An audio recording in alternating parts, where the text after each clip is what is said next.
All right, welcome to the conversation. So what actually happened in Venezuela? Why did it fall apart?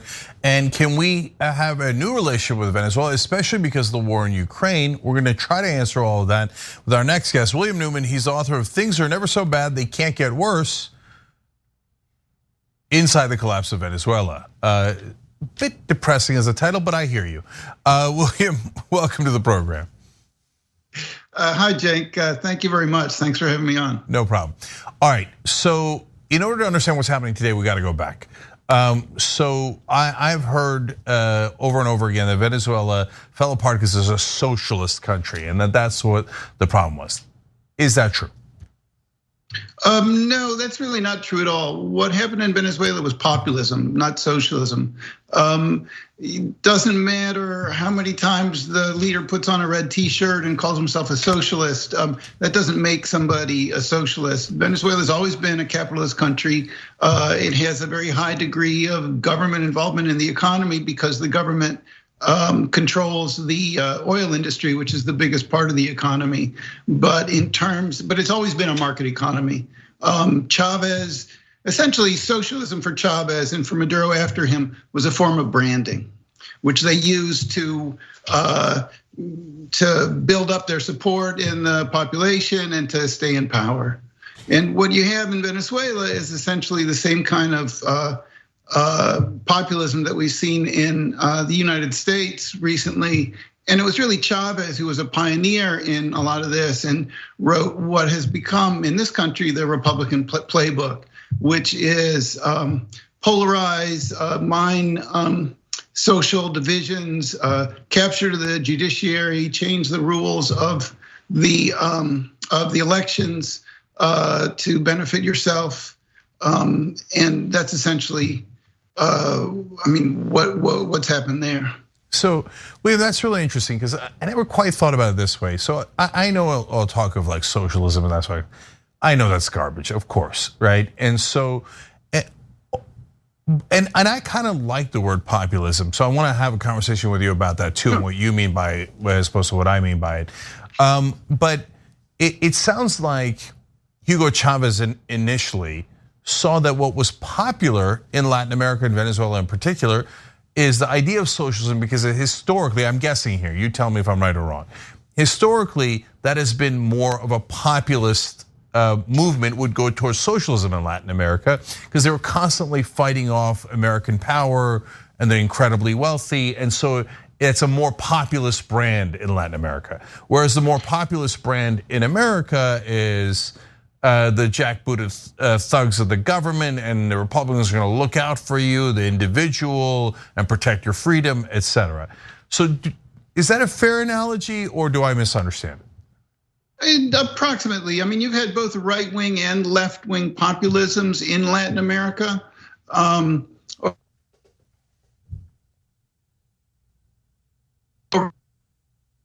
Of the Latin American left is anti-imperialism vis-a-vis the United States.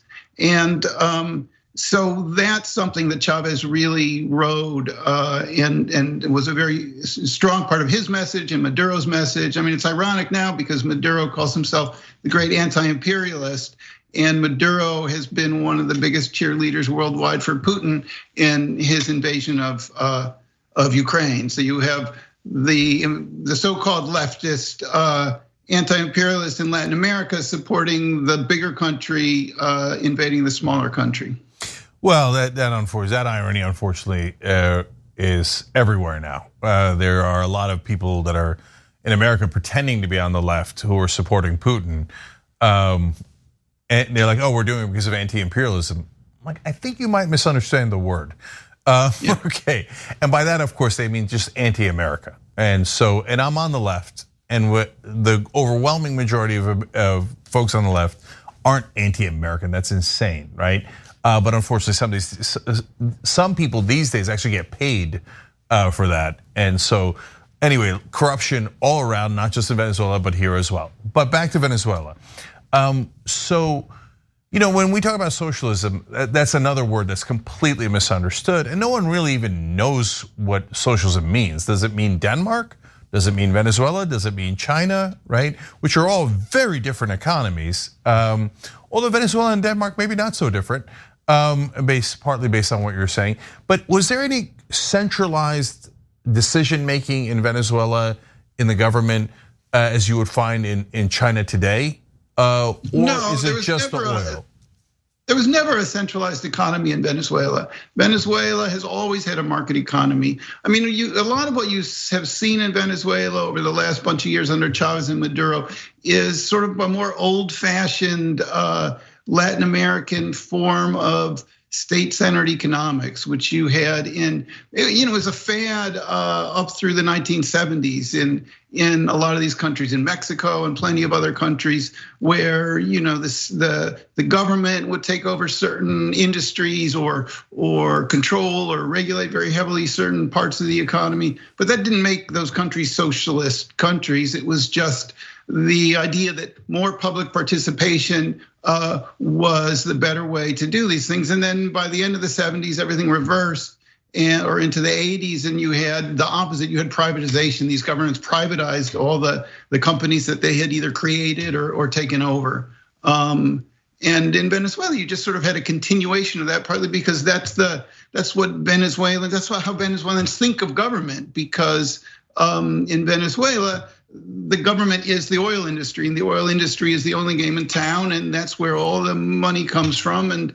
And so it's very natural in Venezuela, regardless almost of what party you're in, to think of a heavy government participation in the economy. So William, what it doesn't make it socialist?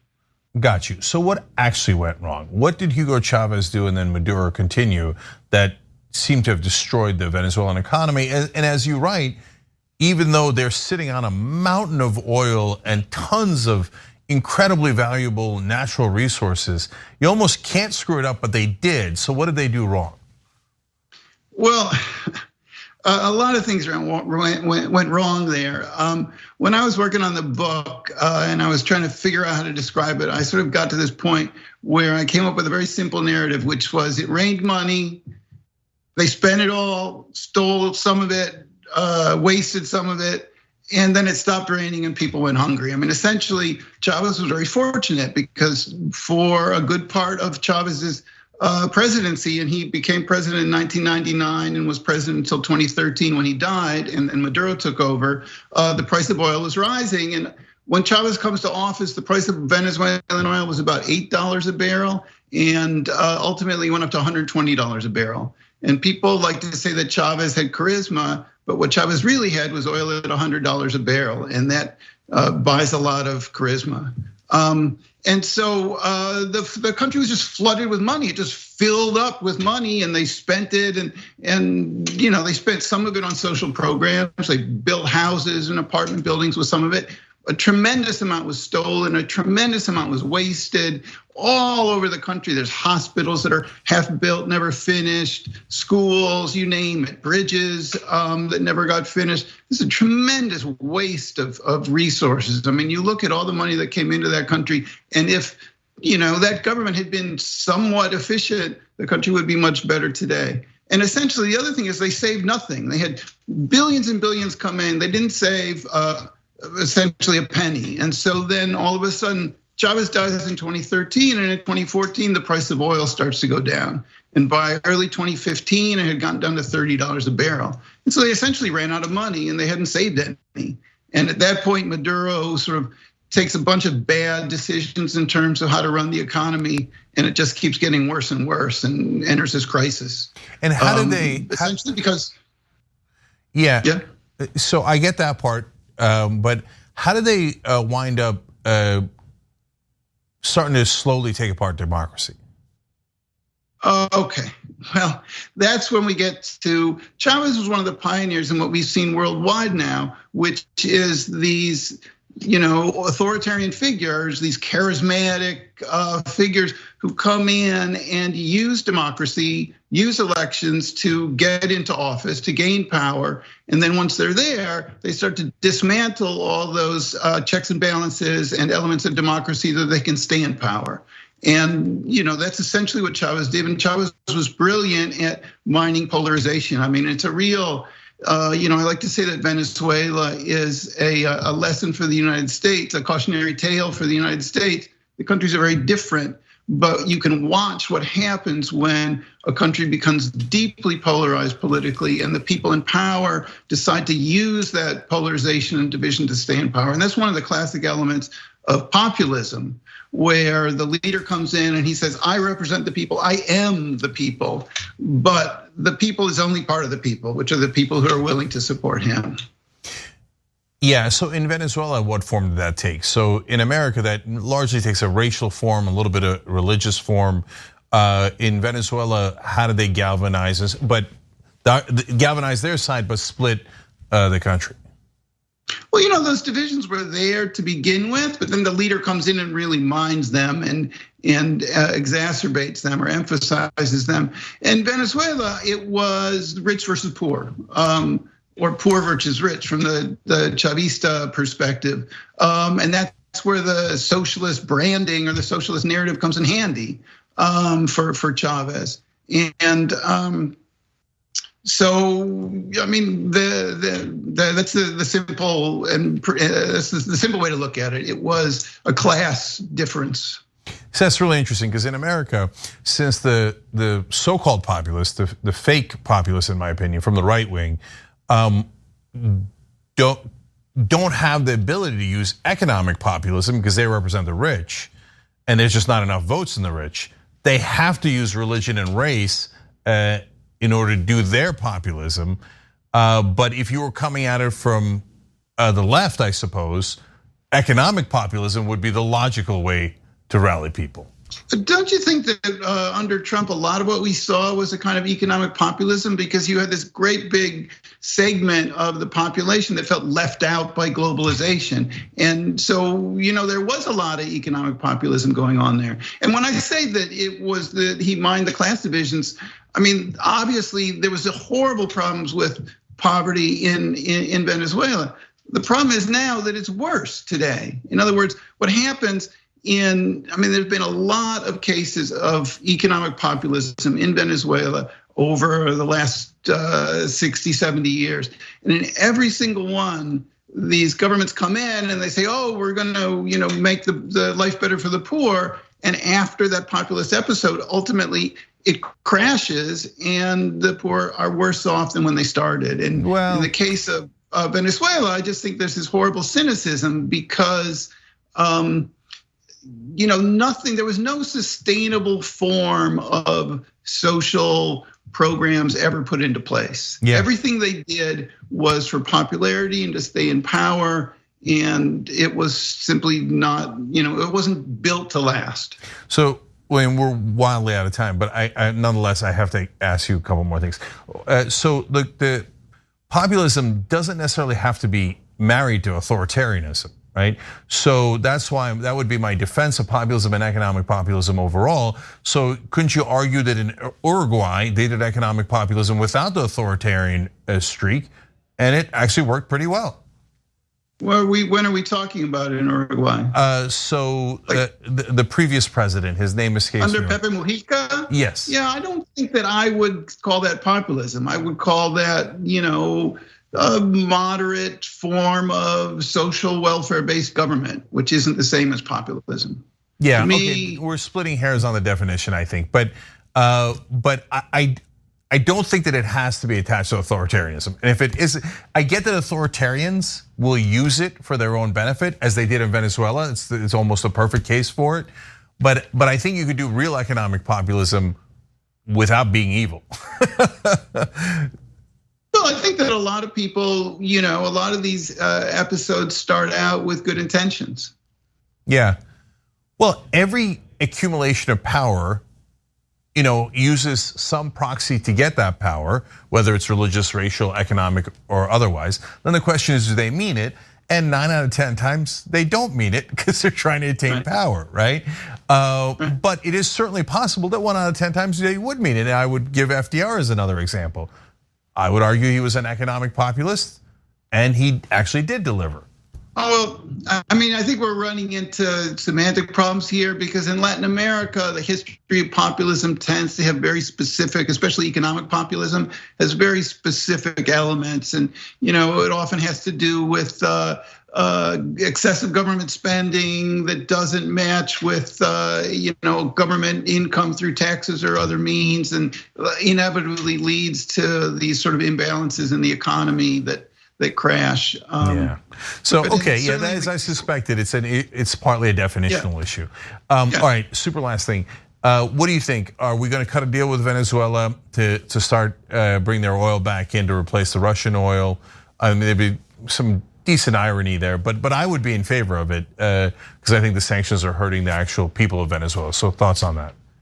Well, there's a lot to unpack there. The short version is that the U.S. Starting under Trump since Trump, the U.S. hasn't had a Venezuela foreign policy. Trump had a Florida election strategy that utilized Venezuela. And then Biden comes into office and he's basically stuck with the trap that Trump left him, where softening any of the measures, and especially the sanctions taken against Venezuela, have this very intense political backlash. And it was very effective for the Republicans in 2020, where Trump won the state and they knocked off a couple of Democratic Congress people. And so Biden has been very wary about doing anything with Venezuela. When we saw this trip to Venezuela to meet with Maduro the other day, that was surprising, and that's because I think there was some feeling that maybe the whole Ukraine thing had reshuffled the equation, but the blowback they got was intense. And I would expect that they try to do something where they tweak the sanctions to let a company like Chevron, which is already doing business in a small way in Venezuela, expand what it does, and that will potentially bring in some oil from Venezuela for the first time in a few years. And the longer conversation is, why do we have an oil embargo against Venezuela? And there's plenty to say about that. And essentially, that was John Bolton on the spur of the moment saying, let's hit them with everything we got. And they put in the oil sanction without considering all of the implications, including the social cost in Venezuela to all the ordinary people who suffered because of the impact on the economy. Color me surprised that John Bolton screwed up something. All right, super last thing. Maduro, would he take the deal? Is he a practical guy who thinks, yeah, Russia supported me this whole time, but what do I care? I'm gonna get more money from America. There's a lot of moving pieces there, but one of the things is that Venezuela, to get around the US sanctions, has had to sell its oil to China at a discount, and it doesn't sell to the big Chinese government oil companies. It sells at these little, what they call sort of teapot refineries in China. And with the sanctions against Russia, now all the Russian oil, which is way more than the Venezuela oil, is going to be going to those same buyers of oil. And they're much more likely to try and do business with the Russians than the Venezuelans. So it may be that Maduro has a tremendous incentive to sell oil to the United States. Super. Because he may not have, his market may be disappearing. I didn't know that either. That's a great point. All right, William Newman, author of Things Are Never So Bad They Can't Get Worse, Inside the Collapse of Venezuela. William, thank you for joining us. I really appreciate it. Thanks very much. No problem.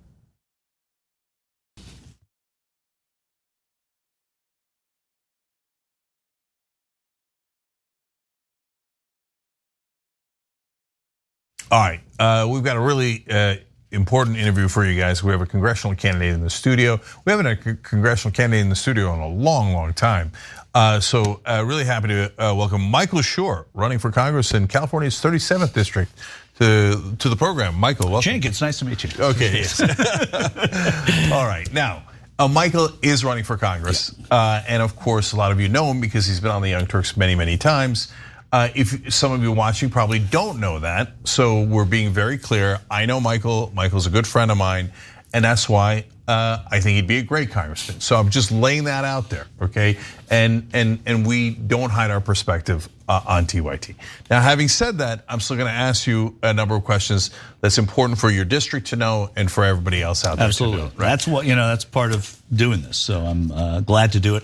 I'm glad too that this is the first place I'm doing it, just because I'm just as an aside, it feels like I'm coming home. So it's fun. First of all, I will represent where we are sitting right now. In That's Congress. right. This is in your district. In my district. And so that part of it is cool in and of itself, but it is like being home, being back here and talking about what I'm doing, because so much of what brings me to this point was fostered in this building and building other buildings we were in before. That's right. Michael is from the beginning. I mean, we just celebrated our 20th anniversary, and so Michael has appeared on and off for about 20 years. Obviously, he's had other jobs as a host on other networks and as a reporter and a political correspondent.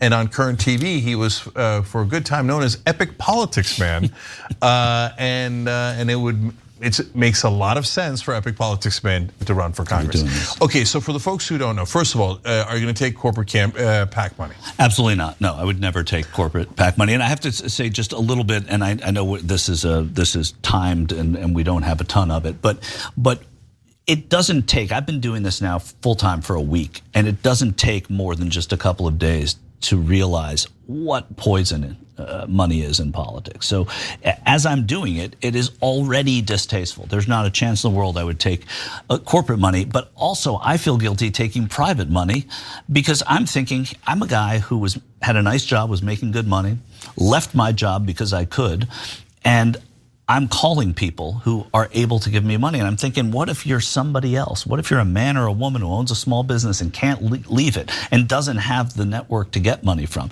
Publicly financed campaigns has to happen at a certain point. 100%. And guys, that's when you ask for money in a publicly financed as opposed to a privately financed election, you actually still have to raise some money to make sure that you qualify. But it's like $5. You're asking somebody for $5 or $10 or $20. You're not asking them for thousands of dollars. It makes all the difference in the world.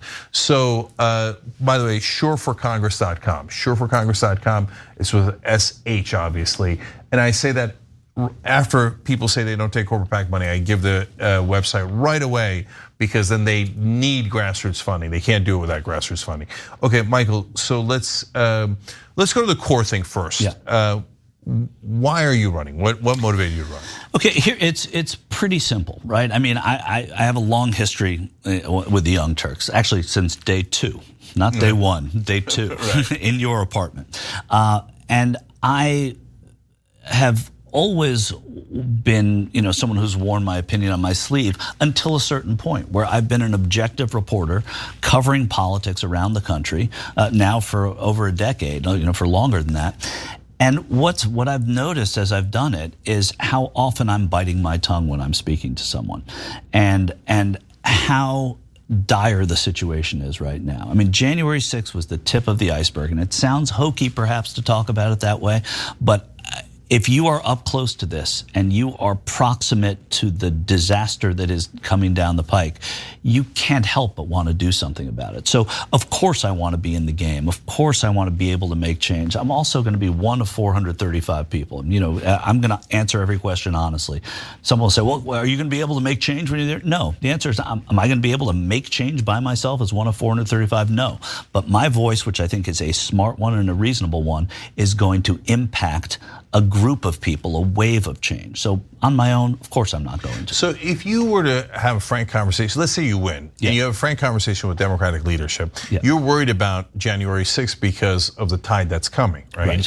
And so what do you tell them? Well, what do they have to do to make sure the bad guys don't win? Right. Okay. So there are two ways to answer that. I mean, one is that part of the job of a member of Congress is to tell the story of the people they represent in Washington. But I think it's also really important to tell the story of Washington to the people you represent. What is not being done properly there, and what is actually, I think, and very often being done well in Washington. And so what I would tell the leadership there is that they are removed from what is really going on out in the field. Democrats don't meet Republicans very often. As a reporter, I met Democrats and Republicans. I was close to these people. I was talking to them in their living rooms, on their front lawns, at rallies, all of it. So I think that I have a perspective that isn't in Washington right now, and I would tell them that what is coming down the pike is as bad, if not worse, than what they saw on January 6th laid bare.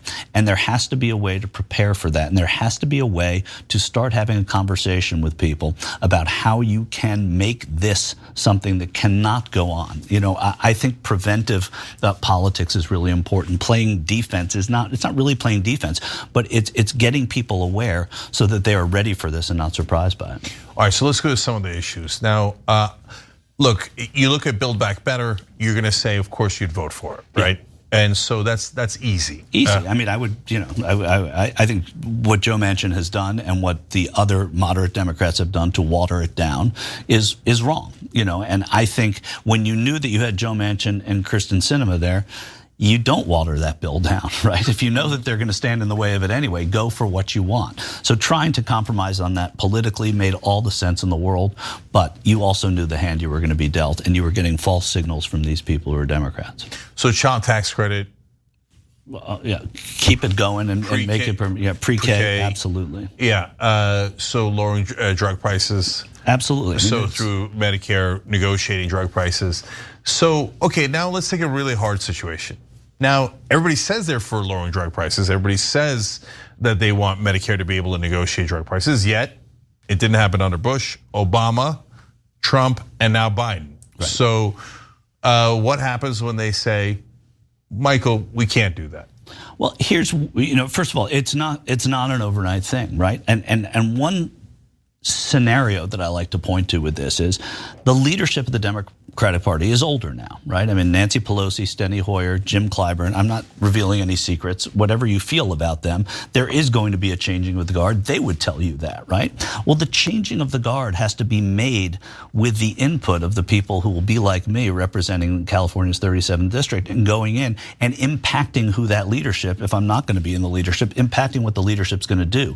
And the leadership has to make negotiating these prescription drug prices a hallmark of how they run for the leadership, so that it comes from the top down rather than the bottom up. And I think that's the politics of it. So look, every vote on leadership, when it comes down, which is coming down the pike pretty soon, yeah, right? For sure, is going to be absolutely critical, because either they're going to pick a leader that's going to say, well, get along, go along, and maybe we can't get all that change, or they're going to pick a leader that's going to aggressively say, no, we are going to go for negotiating drug prices through Medicare, et cetera. So which of course then leads to the larger issue of healthcare. Yeah. So what's your stance on that? I mean, I'm for universal healthcare. I mean, and I have been. I think if you go back to some of the worst tapes, and I'm talking about tape quality, video quality of the Young Turks in history, or the audio, I have believed every day of my adult life that healthcare is a birthright. As soon as you are born, you are entitled to healthcare. I am for universal healthcare, start to finish, and I don't. I think that there has to be a plan to phase it in certain ways. That has to remain the goal entirely. It again, and I say this as a reporter, I say this as a friend, you know, and now as a congressional candidate. It's not going to happen the day I get to Congress or anyone else next year. But what we can start having is a conversation about how to make it a realizable goal and take steps to make it happen. So let me put it this way. So, you know, there's a lot of names for it: Medicare for all, single payer, universal health care. It's been a goal of the Democratic Party for about 80 years, right? If there was I mean, literally for about 80 years. I mean, this is New Deal stuff, right? This is stuff after the Great Depression that we took a reset because it was foisted upon us and said, this is something that we have to do for people. So I interrupted you. I've been doing that for a long time, but yeah, that's true. Let me tell you about the USA Today. But Michael, if there was a vote, I understand what you're saying. But if there was a vote today on universal health care or single payer, you know, in whatever you call it, I mean, I could not vote for that any faster than. I mean, if it was a vote today, I would vote on it. Absolutely. Okay, that's clear. All right. So there's another. I feel like these are all layups because at this point, progressives or moderate Democrats would give this answer whether they mean it or not. But $15 minimum wage, Yeah, obviously. But there's no but to the $15 minimum wage. Part of what I want to do, though, when I get to Congress, and again, people say, what do you do the first day you're in Congress? The first day in my Congress, I'm going to be looking to see what office I got. And I'm going to be, there are lots of practicalities that go into it. Yeah. But I think, the infrastructure bill that was just passed is actually pretty good, right? I mean, it's something that a lot of people liked. It helps people.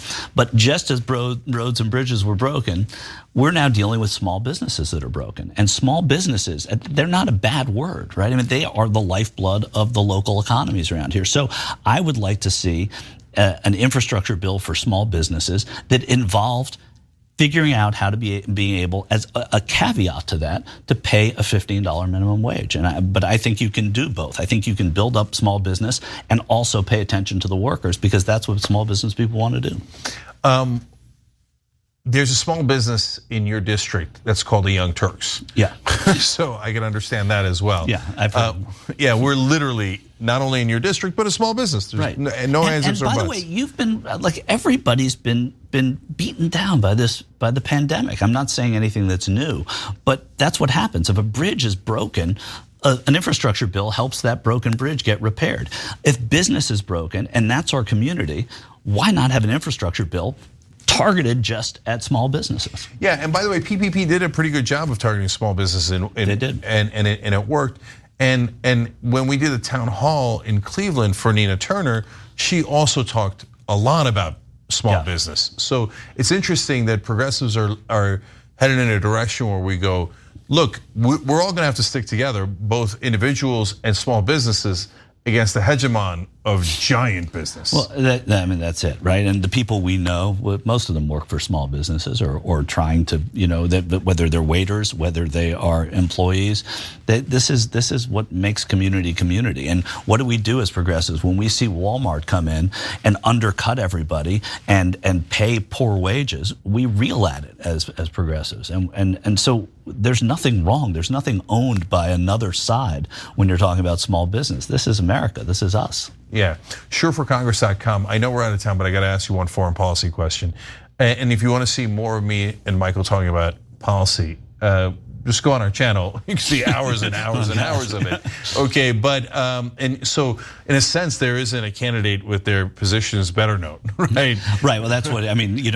When someone else I know ran for Congress, they were one ahead of me. But yeah, what I've talked about for a really long time is out there. It's in here, but it's true. Like it's all on the record. That's right.